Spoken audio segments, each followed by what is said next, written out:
So Connor, it's probably fair to say that you've been kept a bit busier in this competition than you usually are in the league. How are you enjoying that challenge? Yeah, relishing it, I'll be honest. What I will say, in the league we haven't been brilliant and conceding probably too many, but you always get kept on your toes in this sort of competition, yeah.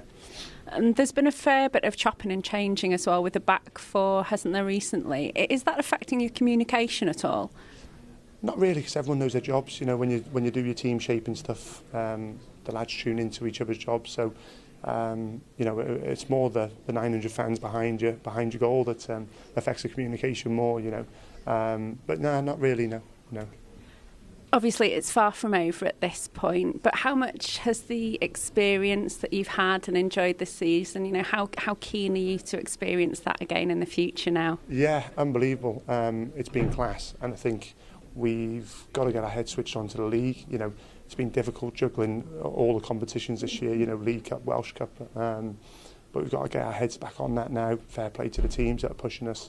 Panathinaikos have been a great side this year, so we've got to hunt them down and try and get to the top again, yeah. And just in terms of tonight, you always knew it was going to be a tough one. How do you reflect on this one?